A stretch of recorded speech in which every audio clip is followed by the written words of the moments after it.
大家好啊！又係我哋 Post 76嘅 channel 啦。咁今日咧，我哋好高興啊！除咗咧請到呢個 James 嚟之外咧，我哋仲情商埋我哋嘅另外兩位嘅 channel 主持啊，一個就係 Hugo 啦，一個就係 Howard 嘅。咁啊，今日點解咁大陣仗咧？事關咧喺 Samsung 嚟講咧，今年我哋睇過 CES 嘅2022年嘅發佈咧。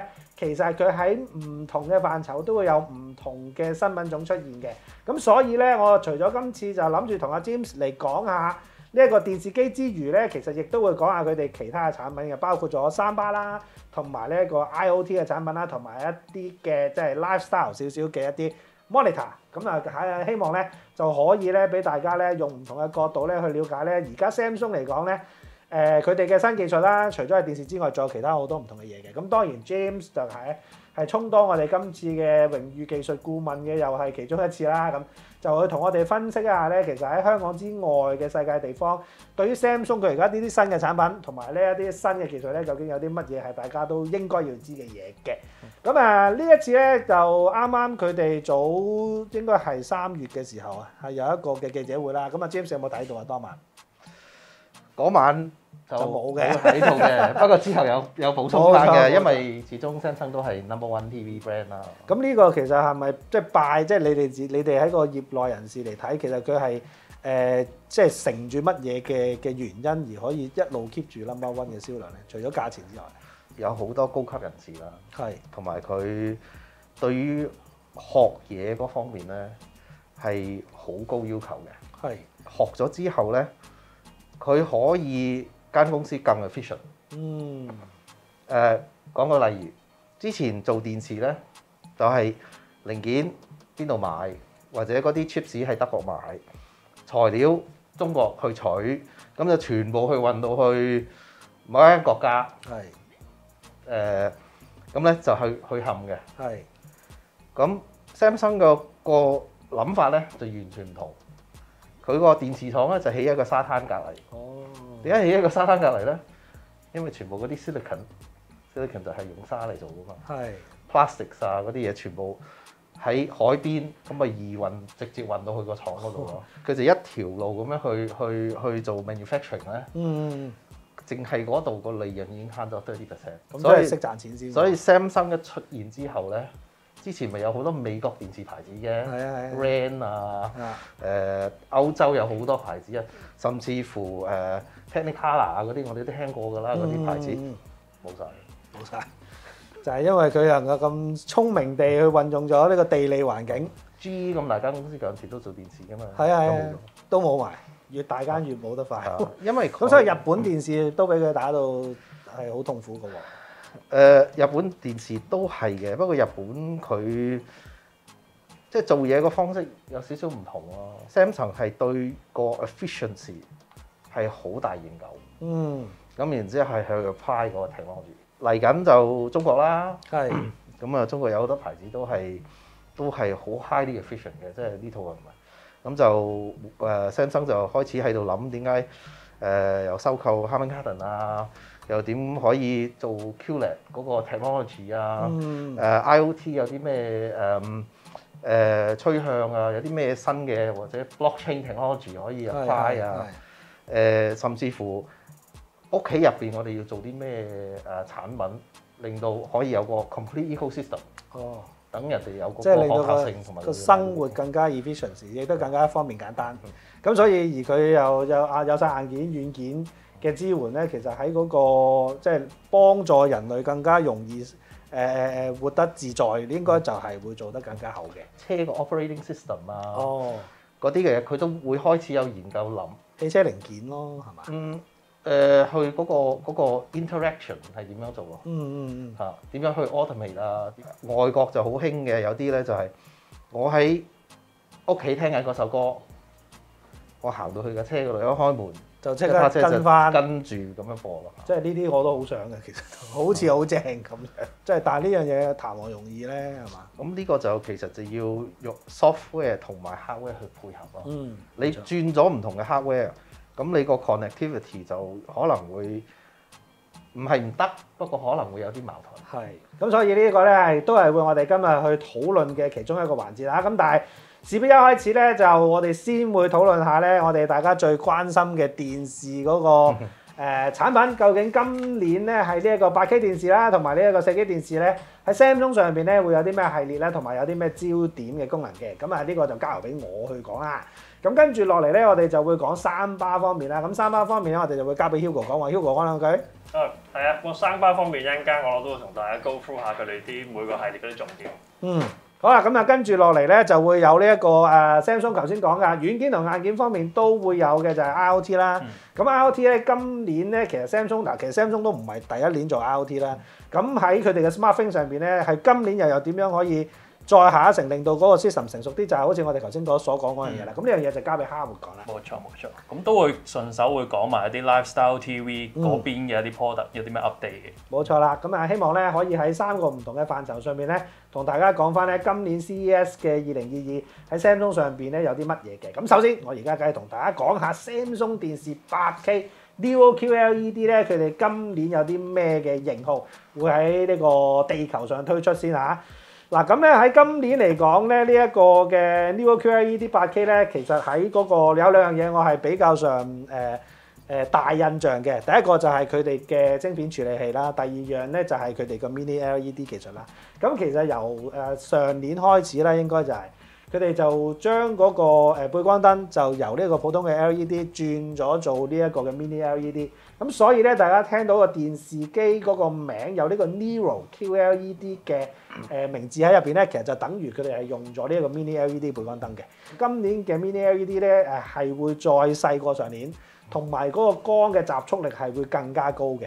咁導致到佢哋就可以出到一個對比度更加強，而且咧嗰個散光嘅更加少嘅一個畫質啦。咁呢樣嘢我覺得咧都係即係意料之內嘅一種升級嚟喎。係咪咁講？其實佢嗰個 LED 咧嗰個後板就嗰個背光燈 backlight 啦，咁個點數又加咗啦。係啊，咁我哋就 initially 測過就超過1300點嘅。哇！咁呢個就好高嘅 concentration。係嚇，咁就變咗佢嗰個 processing 咧，後邊嗰個 processing 咧要更好啦。嚇，咁唔單止要控制 8K 啊，要控制後邊嗰啲燈光。係，等佢會個 contrast 會更好，同埋 motion 咧會更自然。係啊，佢入邊仲搞咗好多 AR 嘢啊，即係踢緊足球啊，或者係睇緊戲啊，或者有 gunfire 啊，或者着有好多燈飾啊。即係佢會分析到嗰種畫面入邊其實係做緊乜嘢，而去配對嘅。咁呢個就係講緊佢嗰個新嘅神經元量子處理器喎。咁今年就唔再係叫 AI 8K 咩 Quantum Processor 咁簡單啦。Dual 8K 嘅呢個 Quantum Processor，中文就係神經元量子處理器啊。上年咧係有16個神經嘅感官嚟去交叉比對翻你頭先講啦，畫面入邊嘅一啲東西究竟係咩嚟嘅？咁今年佢哋就將16個神經嘅線程咧就變咗，加到20個神經位元嚟去做。咁呢樣嘢咧，亦都係加強咗佢哋嗰個處理器嗰個能力喎。咁個處理器能力一高咗咧，其實佢喺其他方面亦都可以增強。咁譬如好似話係頭先嗰個背光燈有咁多盞啦，咁背光咁多盞就自然係需要有控光嘅技術啦。咁控光技術方面又有啲咩提升啊？咁其實講翻我哋睇video 嘅原理啦，咁之前都開過好多班，就講第一樣嘢我哋就睇光個 brightness 啦，brightness 梗要控制得好啦。For instance 我哋睇Wonder Woman 咁樣，佢個 HDR 功能係調校到4000 nits 嘅。哇！咁啱咧就 QN900B 咧就達到4000 nits 嘅。哇！咁佢就有個 HDR 64X 嗰個功能啦。咁就變咗我哋可以差唔多去到嗰個 reference 嗰個 level 嗰個光度。咁就變咗中間咧個 contrast 咧就可以睇到多好多嘢啦。顏色嗰度咧，咁佢就個個都有啲人聽過RAC 2020啦。咁我哋嚟緊呢個係點解去 RAC 2020咧？係因為係去到我哋眼見到57% 嘅全部嘅顏色啦，即係 REC 2020，即係 BT 2020啦。係啦，BT 都只係我哋眼見嘅顏色嘅57%。係啦，不過係太陽下日頭見到嘅全部嘅顏色。哦，即係日光下嘅全部顏色就係已經喺晒入邊。喺嗰個2020入邊。係。咁但係夜晚就未必做得到啦，即係有夜光。咁所以就57%啦。所以就57%。佢嗰個 LED 平板咧，佢嗰個 backlight 咧係做咗藍咗嘅。藍咗咧就變咗可以個 quantum dot 個 technology 咧，加咗個紅色同綠色嗰個用個差唔多係用個 inkjet printer 嚟 print 落去嗰上面嗰塊嘢咧，係可以做到薄咗同埋光咗。咁個效果咧就嗰啲顏色就會再光，咁就變咗個 color gamut 咧就闊咗嘅。咁闊咗咧，咁就變咗顏色密度咧又可以高咗啦。其實佢嗰個contrast 咧係去到14bit 啊嘛。係啊，即係佢今年又係將嗰個光度提升到14bit，上年係12bit，今年係14bit。即係點解佢不停喺嗰個提升上面喺個光位嗰度提升咧？其實之前嗰啲電視咧，佢係4096個 step 嘅。係。咁去到14bit咧，嗰個 brightness 個 step 咧就16384個 step。咁即係變咗個光由最光至到最暗，中間又會多咗好多嘅細節喺入邊㗎咯喎。係啊，你加埋紅藍綠咧，係去到4萬億嘅顏色。4萬億喎，咪活性乳酸菌喎，大佬嚇。所以我哋要達到嗰個真實，去到個 reference level。咁就變咗我哋睇戲啊，可以更投入啊。或者我哋出街我影細蚊仔相啊，可以更達到嗰個嗰度嗰個，即係真實嗰個顏色嘅現場感啊！真係啊！咁但係其實呢一個都講下啦，因為今年嘅 Neo QLED 咧，其實有3隻會買得到嘅 model 嘅，包括咗有 QN98B 啦，咁 QN88B 啦，同埋呢個 QN78B 嘅。咁喺嗰個寸數上邊咧，QN98B 就會有85寸、75寸同埋65寸嘅。咁而88B 咧就係65寸。咁78B 咧就最細啦，就有成55寸添嘅。如果今年嚟講咧，喺蝸居嘅朋友想玩到呢一個嘅 8K 畫質嘅 Neo QLED 咧，其實都有個呢個 QN78B 俾大家選擇嘅。咁同埋咧就講開嗰個Neo QLED 8K 啦。嗱，而家嚟講咧，其實喺世界市場咧玩 8K 嘅電視咧，其實好似 Samsung 係最積極嘅。因為其他牌子就算有出 8K，其實都係以佢哋最旗艦嘅 model 去出一隻。跟住就一個超大嘅寸數咁去俾市場去購買嘅，但係 Samsung 其實係第一間公司不停咁樣狂出呢個 8K 面板嘅。咁呢樣嘢，阿 James 你係點睇嘅？其實 8K 需唔需要呢樣嘢咧？同埋有好多會問啊，我都冇 software。係啦，冇 source。冇嘢去 source 去 play。有2樣嘢嘅，個個都揸住部8K 電話啦。8K 電話咁犀利？你電話一幅相咪 8K 咯。哦，影相。你幾多萬像素咧？哦，影相或者同埋你影相嗰個 color depth 隨時去到12bit、14bit、16bit 㗎。係啊 ，iPhone 已經影到 Dolby Vision 12bit。咁咧就已經有好多 source。係。咁我哋就不停咁喺度 create 緊嗰啲內容去睇啦。第二咧。8K 咧，其實個 resolution 需唔需要咧？其實就未必嘅。坐喺部8K 電視前邊咧，你要坐到差唔多成1米，即係 within 1 meter。哇，3尺啫。先睇到嗰個 resolution。不過8K 電視帶挈到乜嘢咧？光度啦，個電視自然可以大啲啦。係。咁嗰個顏色同埋嗰個亮度嗰個 brightness 咧，係會闊咗嘅。你要有新嘅 technology 先會有新嘅 processing。畫面唔係淨係嗰個像素，我要睇motion control 啊，要睇 brightness 啊，要有好多嗰啲唔同嘅嘢先可以做到一個 video 出嚟。咁呢樣嘢就其實又係配合翻佢嗰個晶片處理器嘅能力啦，即係佢有翻咁上下勁嘅 power processing 先可以處理得到而家電視入邊嗰 8K 解像度入邊嘅所有需要，即係譬如你講流暢度啊、顏色啊、對比啊，佢點樣拆啲 object 嚟去做佢嗰個咩20條神經線嘅分析啊，咁其實都係話顯示佢嗰粒晶片嗰個處理其實都係有翻咁上下嘅咯喎。就係前面嗰塊8K LED 板咁多咁大咁多像素，我先可以後邊做到嗰個 backlight 可以超過1000點。如果你個電視冇咁大，或者係得1080P 嘅，咁我個 backlight 1300幾點喎，係差唔多係多過個 resolution，唔係好結合到咯。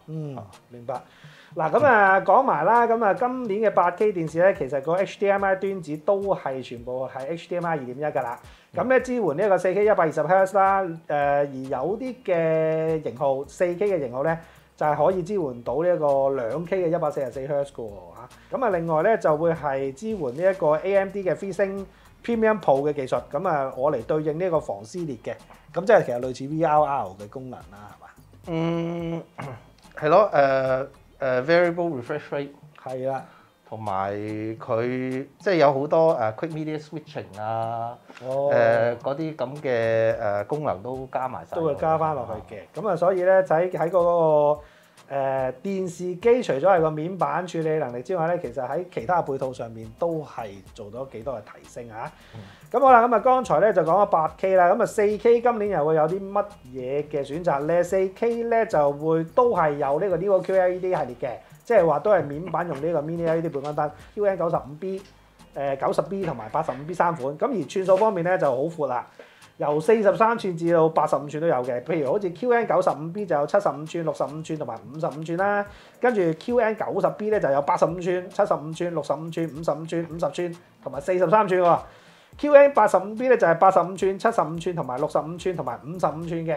咁但係咧，剛才我哋講呢啲嘅寸數咧，其實都係上次喺 CES 上邊嘅一啲公佈嚟嘅。咁大家都會知道啦，其實香港嚟講咧係未必有可能去食晒咁多種寸數，亦都未必有咁嘅需要嘅。即係你都知道有嗰啲寸數，可能其實我到65寸，可能不如我直接買 QN95B 啦。咁所以有機會可能喺90B 上面又未必有65寸都唔定。咁所以呢個咧都係要等翻咧。嚟緊 Samsung 會有真正嘅發布嘅時候，我哋香港嘅時候先至會有一個 update 嘅資訊俾大家。咁但係大家可以知道，喺咁多個 4K 嘅 Neo QLED 入邊咧，其實佢係會有幾多唔同嘅寸數俾大家揀，有個咁嘅概念先嚇。咁而喺嗰個 HDMI 上面咧，其實都係呢個支援 HDR 2.1啦，亦都有支援呢個 4K 144打機嘅朋友就可以留意下啦。另外 4K 120啊，同埋呢個2K 144都係會有嘅。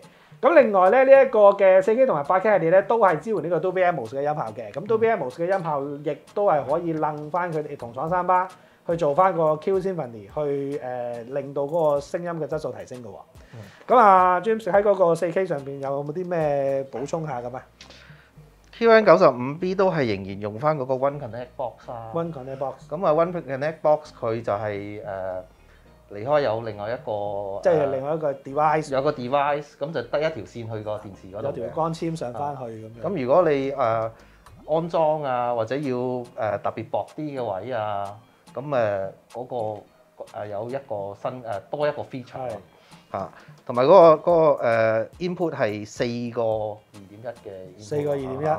講緊呢個4個2.1，4個2.1係咪即係等於其實佢都係48G咁樣樣？都唔一定嘅喎，好似。應該係，即係理論上就應該係。應該係，不過我未 confirm 到，因為我哋香港未到實貨啦，到實貨嘅時候都要測先知嘅。係啊，咁但係其實有時我見到有啲牌子，可能有啲機嘅啲某啲 port 可能就算係2.1都好，可能佢都會降低咗。譬如好似 PS5 啦，佢話自己 HDMI 2.1啦，其實佢出嚟嗰個數據都係得40G 嘅。32G。32G 添，係。Xbox 40G。咁其實佢點解要將佢撳低咗嘅？佢個 processing 要高好多咯，係，同埋你出嗰啲遊戲啊、games 啊或者 video content 啊，你個 rendering 咧，你做嗰個production 咧，係，亦要做好多功夫。咁32G其實有張卡㗎。係啊。James 咧佢哋咧出咗張卡啦，呢張卡咧就係專貨俾大家睇咧。啲線啊嘅擊數啊，同埋啲每一個擊數，其實佢可以支援到幾多嘢嘅。32G其實可以做到乜嘢咧？係可以做到 4K 120 HDR 10或者12 Chroma Subsampling 420或者422嘅。咁都好夠啦。都可以做到32G嘅。咁40G咧就去到HDR 10 444。444。就呢個分別啦。5K 都可以 support 到。咁如果去到48K，其實有咩需要去到48G 咧？48G 唔係 48K。48G 咧？就如果我哋要HDR 12啦，444咯，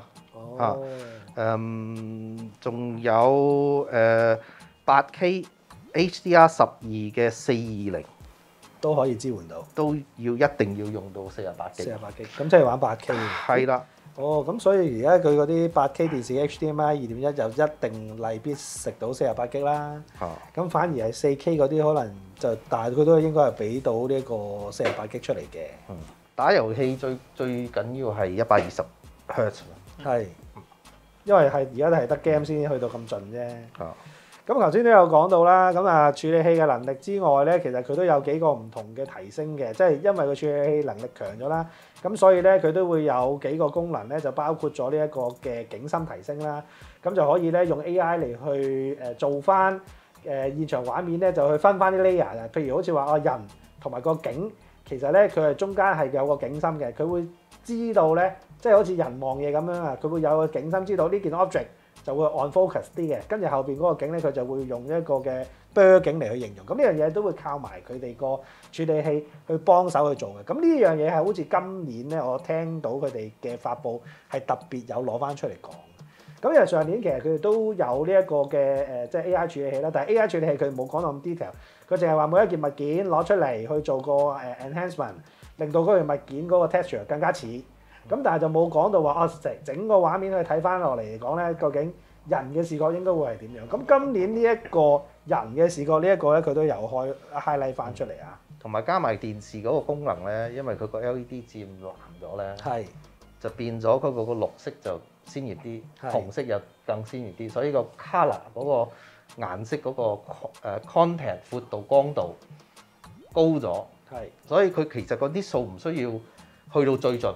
不過你會覺得哇個畫面高咗，咁佢就要用 quantum 嗰個 processing 去點樣去控制呢個新嘅技巧啦。OK，咁所以真係處理器能力都係今年 Samsung 我覺得其中一個重要嘅一個即係推進啊。咁啊，除咗呢個之外咧，咁電視上邊咧其實咧就類似會係咁啦。咁但係正式有啲乜嘢嘅型號會喺香港推出咧，我哋都會遲少少就會知道㗎啦。咁除咗電視之外咧，頭先講啦，電視 Samsung 嘅電視咧喺個聲音上邊咧，其實佢本身自己都係支援 Dolby Atmos 嘅音效㗎嘛。咁亦都有呢個 EARC 嚟去將個聲音回傳落去你下一家，即係譬如 AVM 啊，甚至乎而家最多人買嘅3巴咁樣。咁講起今年 Samsung 嘅3巴咧，我覺得都好精神喎，因為咧佢嘅位置同埋佢個產品線咧非常之齊啊，非常之多啊。咁不如咧，而家就交俾阿 Hugo 同大家講下咧，今年 Samsung 嘅3巴咧有啲咩型號先？好啊，咁其實我睇翻坊間，即係其實去到截止當下，因為香港其實未 announce 有啲咩型號賣噶嘛。咁但係其實我睇翻外國網站啦，其實我知道其實今年咧 Samsung 嘅3巴其實有4大系列嘅。咁啊，首先係大家最着重嘅 Q 系列啦，即係佢旗艦系列啦。咁啊，最焦點型號講緊一定係佢嘅 Q990B 啦。除咗 Q 系列之外，其實佢仲有一個叫 S 系列嘅，即係 S Series 啦。咁呢個系列其實最主打嘅咧係佢夠 slim，同埋都係希望可以掛牆，即係掛牆睇落可以貼牆啲，變咗成件事就可以再 smooth 啲咧，再即係簡潔啲啦。咁其次啦，其實佢喺S 系列之下咧，仲有一個叫做 B 系列嘅。咁但係其實我直到當下一刻咧，我上網揾嘅話，其實都係唔係好見到佢嘅嗰啲資料，即係包括外觀嗰啲都未見到啦。仲有一個系列，我諗可能香港推出嘅機會比較微啲，叫做Sound Tower 嘅系列啦。我見到其實佢有4個 model 嘅，咁但係其實真係要揾嘅料咧，幾乎係冇嘅。所以其實今日其實最主要同大家可能都係 focus 翻喺 Q 系列啦，同埋 S 系列嗰度啦。咁其實 Q 系列方面咧，咁其實而家當下我見到其實有5大型號啦。咁啊，大家其實之前睇個發佈會都知道，其實Q 系列咧最開心嘅地方啦，其實佢係今年可以支援呢個 wireless 嘅接駁，變咗就話其實除咗係電源線之外咧，其實你係唔需要插呢個 HDMI 線，咁就變咗就話成件事可以簡潔啲啊，自然啲啊。咁其次就係我發現佢個系列其實佢雖然話即係同一個系列啦，但係 spec 方面其實佢都幾分明嘅。譬如話我睇翻個資料啦，我知道佢係700B 系列以上啦，即係由700B 開始咧，其實佢可以支援到wireless 嘅接駁啦，同埋佢一個功能，一個專屬功能，我覺得其實都幾實用，叫做 Space Fit。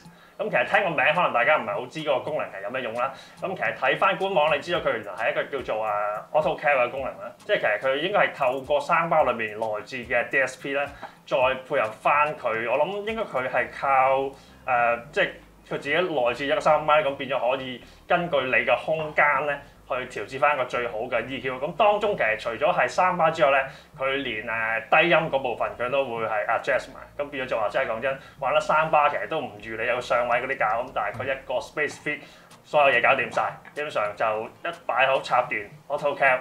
咁就可以 enjoy 到好戲。本來玩 HiFi 嘅，而家都玩翻三巴，因為佢三巴其實就真係太方便用，又唔使插多條線啦，就咁擺喺度啊，又即係入邊個三巴多咗好多喇叭啦，又可以做到 Dolby Atmos 啦，咁就變咗容易好多啦。擺到靚仔好多，冇嘥位。係啊。其實有一樣嘢想補充或者可能問一問知唔知？因為其實我 official 未 announce，但係我其實睇翻坊間即係嘅外國啲媒體都講過咧，佢應該係用WiFi 嚟接駁，即係 pairing 個電視機同埋個聲巴，咁就好似話係令到我諗係除咗個 bandwidth 好啲之外，可能個穩定性都會好啲。佢個聲巴咁近個電視咧，通常啊咁近個電視咧，佢嗰個 WiFi 嗰個接駁咧係比較特別好咯嚇，同埋唔使轉多條線啦。有時啲 HDMI 線你比較舊咗，咁又冇嗰個 EARC 功能，咁你又要掹咗條線出嚟，要買個條線咁。佢要咁樣諗法咧，就要諗唔係淨係電視啦。不過電視咧係啦，個電視咧就係其實係你個屋企嘅 centre。咁屋企嘅 centre 係要做到啲乜嘢咧？要駁到啲乜嘢咧？咁佢都開始諗緊呢樣。咁另外其實都有啲 rumor 料想分享下，就係因為我而家知道佢好似行 WiFi 啦，即係暫時我哋已知係行 WiFi 啦。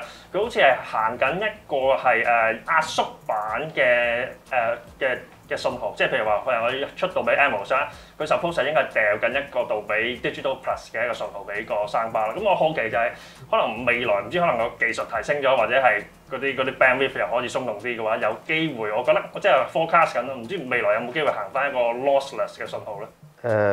因為有好多而家我哋睇緊好多嘢，同埋 bandwidth 係越嚟越少嘅，因為我哋已經 streaming 緊 4K 㗎啦。咁如果冇呢個壓縮功能咧，係冇可能 streaming 4K 嘅。你睇 Netflix 啊嗰啲，全部都係有壓縮嘅。咁有冇分別？有，不過你會唔會花呢啲時間去睇咧？有啲人會咯，不過大部分人唔會咯。開場戲睇啦，食飯啦咁樣，你個電視自然啲效果會越嚟越靚咧，同埋個 processing 越嚟越好咧，你會帶翻好多嗰啲嘅 lost 嗰啲 information。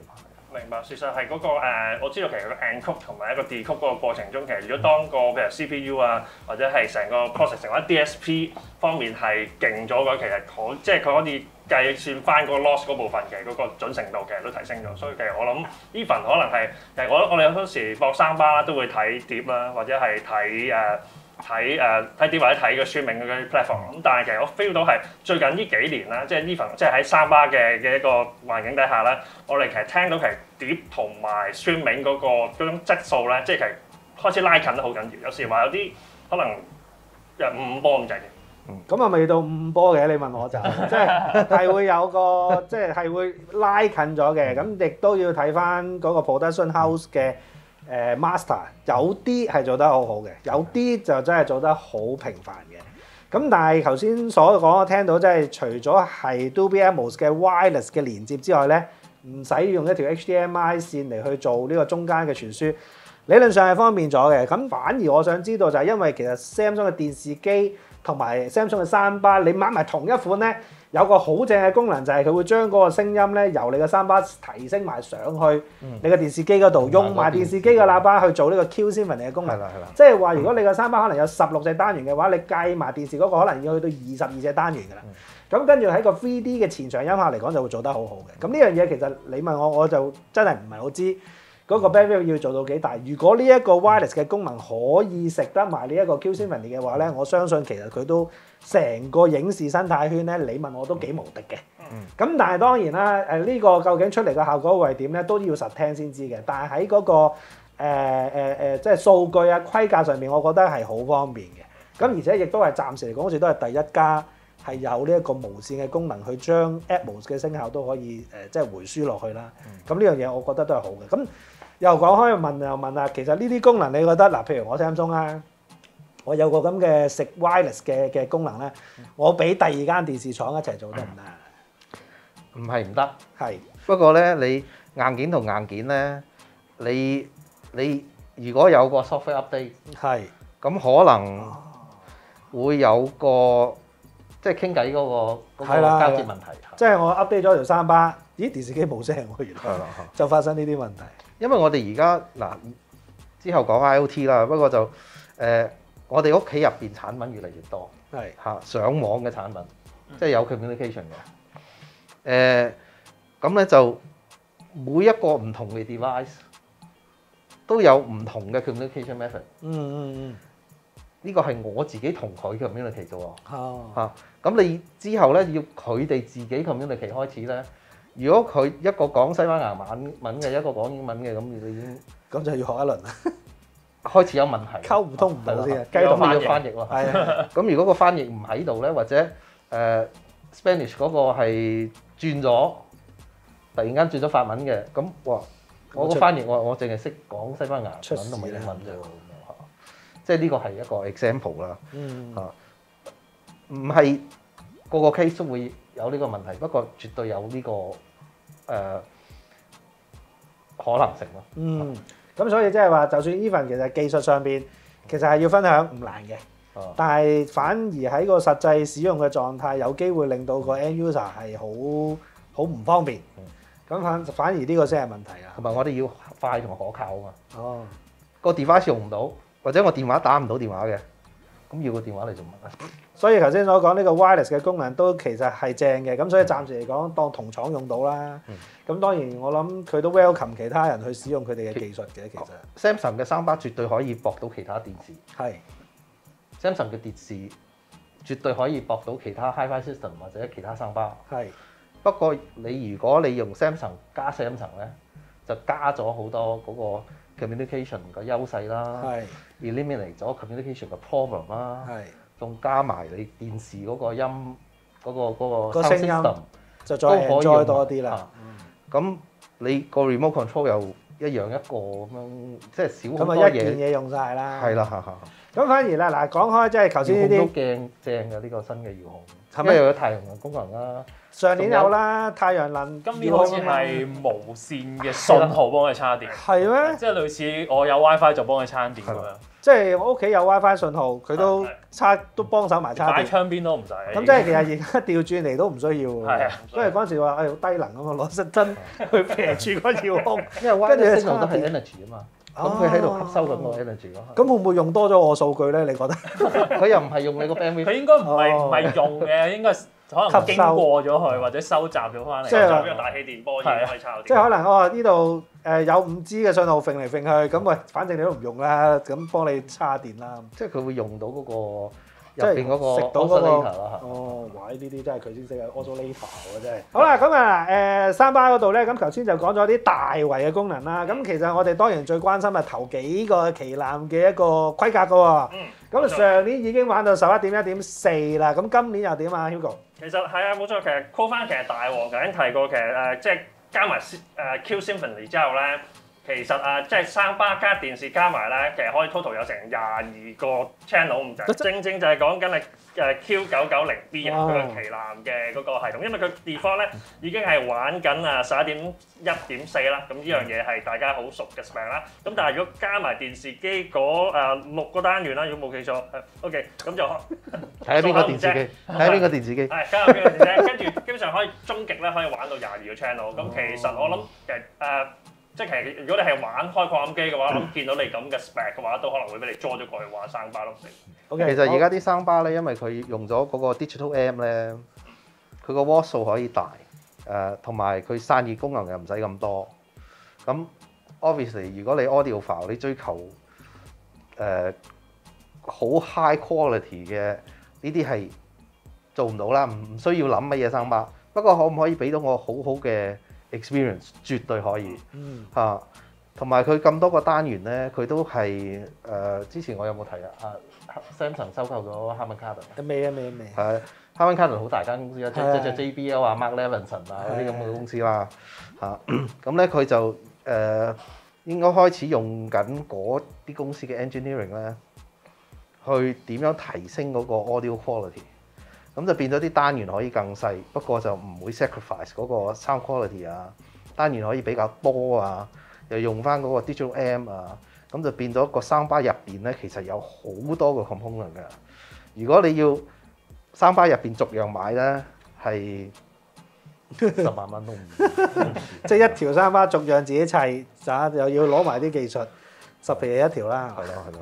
咁嗱，而家即係好平啊！其實 Samsung 三巴算係以佢哋嘅 spec 嚟講係算最平啊，我覺得。即係抵得嚟，佢又真係乜都俾晒你，呢下都幾恐怖。性價比非常高，非常誇張添係。咁啊，三巴都會係 Samsung 嘅一個非常之重要嘅一個產品啊！尤其是呢2-3年，我哋見到佢嘅進步之大，而我哋網上喺我哋 forum 上面嘅版友，其實亦都有好多係 Samsung 三巴嘅一啲用家同埋一啲 fans 嚟。咁呢樣嘢都真係佢哋呢幾年學你話齋，收購咗 Harman Kardon，攞咗佢哋嘅音響嘅技術，去將一啲咁細件嘅音響產品都可以出到呢一個大嘅音壓，而又靚聲嘅。OK 嘅，有效果嘅，咁呢樣嘢我覺得就係佢哋贏到呢個 user 嘅一個原因之一啦。咁當然啦，頭先講開我哋都係電視機同埋三巴呢兩樣嘢，其實都係硬件啦，都係一啲即係好硬掘掘嘅享受啦。但係反而咧，今年咧 Samsung 喺呢一個智能嘅操控上邊咧，我覺得佢哋個 SmartThings 其實都玩咗好多年㗎啦。咁但係咧喺今年嚟講咧，佢哋會將好多嘢融合埋一齊喎。咁呢樣嘢我哋不如交俾阿 Harvey 一齊講啊。咁其實啱啱有提過啦 ，Samsung 其實佢今年都會好着重喺 IoT。咁其實咧就係基本上就係佢自己一個 SmartThings 嘅一個智能家居嘅系統啦。咁其實咧喺外國都幾流行嘅，係啦。咁但係香港咧就似乎唔夠另外嗰啲。咁但係其實我哋自己 studio 咧都係用緊SmartThings 嘅，因為其實佢嘅 support 係唔錯嘅。即係佢除咗支援 Samsung 自己嘅裝置之外咧，對其他牌子嘅裝置咧，其實佢都幾兼容，兼容得幾好嘅。咁所以其實佢今次咧，除咗喺 SmartThings 之外咧，佢就想做多啲其他唔同嘅裝置，即係可能佢自己嘅 wearable 錶啊、電話啊之類嗰啲咁樣，佢就整咗個 hashtag 叫 Team Samsung。咁其實你當係佢再將一個智能家居系統 extend 去到所有 Samsung 旗下嘅硬件都可以 access 到，係啦。咁其實同埋今年佢都強調一個叫做個人化、人性化啲，同埋係喺一啲好你唔察覺嗰陣，佢幫你做咗嘢，係啦。咁因為之前可能 IoT 可能係好似有啲 trigger 咁樣嘅嘢咧，就會令到佢準備去做某啲嘢啦，或者佢部電視機準備做某啲嘢，或者最簡單我撳掣啦要。係啦，咁佢咧就類似加咗個 AI 落去，咁就類似 AIoT 咁樣嘅 concept 啦。咁就係喺你不知不覺間幫你做咗嘢咁樣嘅。咁其實佢自己今次個發佈會咧，佢都有 showcase 少少嘅例子出嚟嘅。咁例如咧當可能空氣清新機，咁佢本身 detect 到今日嘅污染會嚴重嘅，或者天氣預報話今日嘅空氣污染會嚴重嘅，咁佢咧就自動幫你開咗空氣清新機，咁就幫你過濾空氣啦，咁就幫你開埋個掃地機械人，咁就幫你做一個清潔咁樣。咁另外咧，亦都有一個我就覺得幾犀利嘅，就係佢部洗衣機就係可以 detect 你嗰件衫有幾邋遢，因為其實通常我哋用洗衣機咧。我哋就掉落去，咁可能我要自己擰啊。我可能洗60分鐘，咁呢件棉質嘅我要洗唔知幾多度咁樣咯。咁今次咧佢就係類似一個 AI，咁就幫你 detect 到你件衫可能係個污染程度係幾多啊，咁就自動幫你揀一個最合適嘅洗衣模式。咁其實你唔使理啊，你掉落去閂門開始，咁就已經做到呢件事。咁但係其實都 OK 喎，即係都咁，因為我而家洗衫都好低能嘅。掉晒落去，總之較最多水最乾淨，次次都係㗎啦。咁理論上，如果你剛才講嗰個功能嘅話，其實理論上係咪真係可以？可能我水都用少啲喎，可能我電都用少啲都唔定。因為其實佢都有講嘅，佢呢個 AI 除咗係幫你去做一啲嘢之外咧，佢都係幫你智能去揀一個最慳電嘅一個模式嘅。即係可能你同樣做同一樣嘅嘢，用其他牌子或者其他智能系統咧，可能會嘥電啲。咁佢就會幫你計算，其實你去到呢個 level 就夠㗎啦。咁我就幫你揀呢個，咁就長遠嚟講就可以幫你慳到電、慳到錢咁樣。咁同埋其實 Samsung 做呢個 IoT 有個優勢咧，就係佢本身嘅產品係非常之多，即係其實由錶啊、電話啊、嘅 tablet 啊，跟住去到好大型嘅家電、焗爐、雪櫃、洗衣機、空氣清新機，什麼全部都有嘅。咁所以其實如果你即係當然最好就係你全，即係 Samsung 其實最想就係你全屋都係用佢。咁你當你全屋都用佢嘅話咧，咁佢呢個 IoT 嘅 system 咧就最方便、最好用咁樣呈現到俾你咯。因為你俾最多錢。係啊，因為同埋其實今年佢都好強調嘅，佢就會將電視機咧就變成佢哋一個 smart home 嘅一個中樞啊，係因為之前可能其他牌子就未必會出電視啦，咁所以就可能會 miss 咗呢一 part 嘅，咁可能就會用啲智能喇叭啊嚟取代。咁今次 Samsung 就做電視出名啊嘛，咁大部分人屋企都會有部電視，咁所以佢就攞咗電視嚟做一個智能家居嘅中樞咁樣咯。咁所以其實 Samsung 攞電視嚟做智能家居嘅中樞係好 make sense 嘅一件事嚟嘅，我覺得。咁啊係喎，咁啊即係諗開又諗，好似而家做智能系統嘅幾大，即係譬如Siri 啦，即係 HomeKit 啦，跟住Google 啦、Alexa 啦，再加埋 Samsung SmartThing 啦，或者係 LG 嘅ThinQ 啦，其實最齊全嘅軟硬件都有，而最大嘅其實都暫時好似淨係見到 Samsung 好似係咁啫喎。咁但係唯一一個 Samsung 有個問題就係唔支援廣東話咯，而家暫時。唔係佢個 Bixby 唔支援啫。係啦，Bixby 唔支援廣東話。佢就其實 SmartThing 咧，佢係可以俾你用到 Google Assistant 嘅。哦。係啊，即係你 Google Assistant 去叫佢做嘢。你 through Google Assistant 去叫 SmartThing 幫你做嘢咁樣嘅，可以咁樣做嘅。咁但係咁樣就唔 smart 啦，我覺得。即係唔夠 smart，即係我都要一定嘅設定啊。咁但係喺成個，因為嗱以前嚟講咧，我哋會認知，其實我自己心目中覺得啊 Samsung 依間咁嘅公司其實同其他嘅公司有得比較嘅，我心目中就係得 Panasonic 啫。咁但係 Panasonic 又冇一個咁，佢又冇發展到佢自己嘅 IoT 系統嘅喎。咁所以如果要比較嘅話，有即係暫時真係好似未見到有，除咗 Apple 佢自己又會開及做咁多電器咯。佢又都難嘅，因為其實本身嗰啲公司冇做開軟硬件嘅嘢咧。咁 Samsung 其實發展得耐，因為佢乜嘢都有咧。咁你始終做呢個軟硬件，自己做晒、掌握晒咧，嗰所有嘢嘅連接一定係最穩定，係啦，一定係最快最好嘅。同埋佢都幾時勢做英雄㗎，佢電視叻咗，而最重要佢電話都無端端俾佢叻咗。咁佢電話自然就一定要牽涉到 software 啦。咁所以兩樣嘢其實佢就變咗，我始終都要有一堆人去 develop 呢兩樣嘢嘅時候。其實佢就中間做一個 SmartThing 嘅橋梁去做埋，咁就搞掂。咁其實好多 Microsoft 啊、Google 啊都出咗軟件好耐啦。係啊。咁點解唔係咁多硬件嘅？可能佢唔好着重硬件，因為其實硬件你要做，你做電話咁，如果我想做埋 tablet 咧，又要再 extend， 不停 extend 落去咧，可能啲資金啊什麼都難啲做呢件事。其實你做 hardware 係難嘅。係嘛？同埋做 software 呢樣嘢你最清楚啦，做 hardware。咁你兩樣嘢加埋一齊咧，就更加難。咁你做 flash memory， 做hard drive， 你都係有 storage 㗎，有 processing 㗎。係啊。點解你唔做埋軟件咧？因為難咯。因為你有個 OS 好難，你創一個 Siri 出嚟好難，你創一個Amazon 用咗幾多錢去做 Alexa。做 Alexa，Amazon 都喺度。猛喺度做緊啲硬件嘅，係咩？就個喇叭咯，即係淨係個喇叭咯。佢想做啊嘛，不過做緊火箭咯。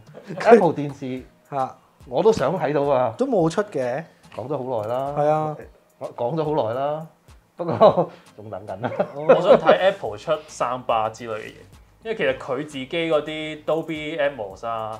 佢自己係做得幾好嘅，我覺得係。但係佢都冇做到呢件事。係啊，咁所以佢就唔想做。而家暫時呢一刻，你最積極地去發展軟硬件，真係 Samsung。Apple 有好多嘢係 headphone， 佢係買咗 Beats。哦。咁先做，即係都算佢冇嗰個 system。Samsung 做咗硬件好耐啦。咁啊係，佢連個生意嘅涉足點實在非常之太大嘅，真係。咁所以我覺得即係今年嚟講，即係 Samsung 可以有電視啦、3巴啦，而佢 IoT 呢3樣嘢就 drive 翻佢，去令到嗰個即係 attention，大家嘅 attention 入翻去佢嗰度都正嘅。咁除咗係講緊軟硬件啊之外咧，咁其實喺藝術層面，我覺得 Samsung 都好搞笑㗎嚇，都幾不遺餘力嘅，做咗好多年嘅即係嗰個叫咩啊？嗰啲叫咩啊？The Frame 嗰一個類似係一個藝術相框嘅一個電視機。咁呢個其實如果之前有睇過我去新加坡出席佢哋嗰個發佈會咧，我係嚇咗一跳嘅，因為佢擺咗好多個唔同嘅電視機出嚟，咁又有一個區係即係專擺呢啲藝術品喎。咁我行埋，我仲以為嗰幅真係一幅畫嚟嘅。到依家呢一刻我都仲好記得，我都仍然望住佢，知道佢係電視，我都仲覺得佢係一幅畫嚟嘅。咁但係而家唯有一事，唯獨係 Samsung 呢一隻即係 The Frame 係俾到我呢個感覺嘅。佢都今年都仲係有呢個感覺嘅。咁今年有啲咩 update 到啊？咁其實 The Frame 就係 under Samsung 一個 lifestyle 電視一個系列啦。咁其實入面咧就有3款唔同嘅電視嘅。咁啱啱講嘅 The Frame 啦，就有少少係偏向藝術嘅 display 咁樣嘅，因為其實佢可以揀框噶嘛，即係除咗我買咗部電視，我仲可以幫佢配唔同嘅框，可能木框、唔同嘅木質都得嘅，係啦。咁仲有一個咧就叫做 Zero， 即係嗰個可以轉嗰個 Zero 係 Zero 嗰個啦，可以轉嗰個啦，同埋一個叫 Serif 係啊，都係其實。睇翻咧，今年呢個 Neo QLED 8K 咧，係我覺得佢有攞咗 Lifestyle TV 嘅設計入去。哦。因為其實佢出咗個架咧，其實就係 Serif 嗰個架嚟嘅。係。嗰個四腳，好似一個好靚嘅藝術嘅畫框嘅架俾佢咁樣。啱啊！你講開我都醒起。今次個電視機就會有腳架啦，即係你頭先所講嗰個啦。咁另外咧，佢個腳架仲要加多一個 rotate 嘅功能。嗰個就係 Zero 嘅功能啦。呢個真係犀利嘅真係。因為佢係攞咗呢啲擺落去咧，去做呢件事咯。即係以前我哋電視機就係打橫擺就打橫擺啦，你掛喺度都係打橫擺㗎啦。而家今年佢就會加多個新款嘅架俾你。個架咧係可以俾你掛咗打橫之後咧，你 rotate 翻去向直嘅，仲要係電動 rotate 喎，唔係手喎，冇諗住。同埋佢係可以自動 detect 嘅。假如我 mirror 咗部電話上去咧，我部電話打直，佢就變直；我部電話打橫咧，佢又會打橫咁樣。即係呢下真係估佢唔到啊！佢就竟然將呢個 lifestyle 電視機嘅元素應該係好用啦。Samsung 對 lifestyle 好有研究。係啊，真係。即係我哋之前講咗洗衣機啊，啲人點樣用咧？其實部電視係一個 tool 嚟嘅，咁啊點樣用咧？點樣 interact 咧？啲細蚊仔點樣可以去容易啲 interact 去睇用一個 technology 咧？係咪電視係淨係 fix 係一個電視咧？咁個我哋都有去畫廊啊，有去 interactive 嗰啲 display 啊，甚至好好玩添。係啊，啲細蚊仔周圍去玩，有揈下手咁樣。係咯。咁啊點樣可以帶挈到嚟間屋企都有類似咁嘅 experience 咧？我哋嚟緊未來會點樣去用嗰個 technology 咧？咁佢都會諗嗰個 frame 有好多唔同 size 㗎，32寸啊嘛開始。係啊。咁你咪掛喺個 hallway 嗰度咁誒，平時你就可以 your favorite painting。係。咁所以真係今年嗰個系列產品都好豐富嘅，而且個功能都好強嘅。咁唯一一個我係未講嘅咧，就係今年嘅8K Neo QLED 電視咧，仲有一個功能就係一個 iOS 同埋呢個 Android 咧都可以有一個 app 咧去幫你做調校嘅。咁就變咗咧，你可以好簡單地連埋個手機咧，就幫部電視機去做個 calculation，令到個顏色更加準確。咁以 Samsung 嘅QLED 技術嚟講，佢本身顏色都係勁㗎啦。再加埋如果有個咁樣嘅 calculation，令到佢嗰個準確度提升咧，咁我相信今年 Samsung 電視機嗰個畫質同埋個顏色咧，相信都會係即係希望啊，係歷年之最啦。希望啊！我哋睇畫面啊，同埋睇 audio 啊，我哋第一樣嘢睇就要睇 potential。potential 即係你有冇嗰個係啦，咁 Samsung 佢做到嗰個 brightness 最大啦，係 color 做到最闊啦，咁時時都研究呢啲嘢。單元可以更多 feature， 係咁你點樣去 program？ 咁你咪用個軟件去搞咯。我相信都會有嚟緊都會有好多 software update， 一路喺度 improve 個硬件，可以做到更加多嘅嘢。好啦，咁啊嗱，今集咧我哋講呢個 Samsung CES 2022咧就差唔多啦。咁啊，因為咧入邊都東西都多嘅，咁所以咧我哋都希望咧可以盡量帶到我哋覺得有焦點嘅功能俾大家啦。咁啊，亦都咧揾埋 James 嚟咧一齊去講埋咧究竟佢哋喺業界去點樣睇緊而家 Samsung 呢間公司出嘅技術啦，點樣去令到人嘅生活更加好啦。咁啊，希望咧可以俾大家咧今年如果大家係想入手新玩具嘅時候咧，佢會唔會睇多兩嘢相關嘅東西啦，同埋咧去選擇上邊會做得更加精明啊！咁好啦，咁啊今日咧呢一個嘅特集CES 2022嘅特集咧就嚟到呢度啦。咁啊非常之多謝 James 啦，亦都唔該晒 Hugo 啦，同埋 Howard 啦，一齊同大家分享咗咧今次嘅呢一啲技術規格同埋一啲嘅產品焦點啊！咁嚟緊咧，我哋希望咧有機會咧呢啲咁嘅清談形式嘅節目咧，再同大家見多啲嘅。咁今日係咁先啦，咁我哋就嚟到呢度咧，就同大家講拜拜啦喎，好嘛？好啦，咁啊再次多謝各位收睇到嚟呢度，咁我哋下次再見，拜拜。拜拜。